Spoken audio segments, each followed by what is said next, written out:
TDP అధినేత చంద్రబాబు జనసేన అధ్యక్షుడు పవన్ కళ్యాణ్ భేటీ అయ్యారు.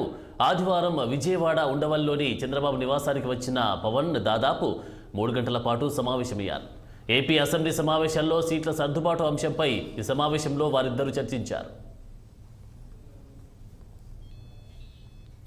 సీట్ల సర్దుబాటుపై దాదాపు పూర్తి స్పష్టత వచ్చినట్టు తెలుస్తోంది. జనసేనకు ఎన్ని సీట్లు కేటాయించాలి, ఏ నియోజకవర్గాల్లో ఎవరికి గెలుపు అవకాశాలు ఉన్నాయన్న సర్వేల ఆధారంగానే తుది కసరత్తులు చేస్తున్నట్టు తెలుస్తోంది. అయితే రాజోలు, రాజనగరం సెగ్మెంట్లలో జనసేన పోటీ చేస్తుందని ఇప్పటికే పవన్ కళ్యాణ్ ప్రకటించారు. మచిలీపట్నం నుంచి జనసేన అభ్యర్థిగా బాలశౌరి పోటీ చేసే అవకాశం ఉంది. ఇతర అభ్యర్థుల ఎంపికపై చర్చలు కొలిక్కి వచ్చినట్టు తెలుస్తోంది.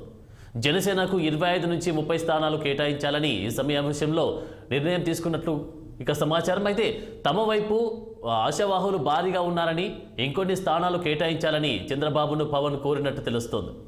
ఉభయ గోదావరి జిల్లాలో 50% షేరు ఉండాలని జనసేన చెబుతున్నట్లు సమాచారం. విశాఖలోనూ పార్టీ బలంగా ఉందని పవన్ చెప్పినట్లు తెలుస్తోంది.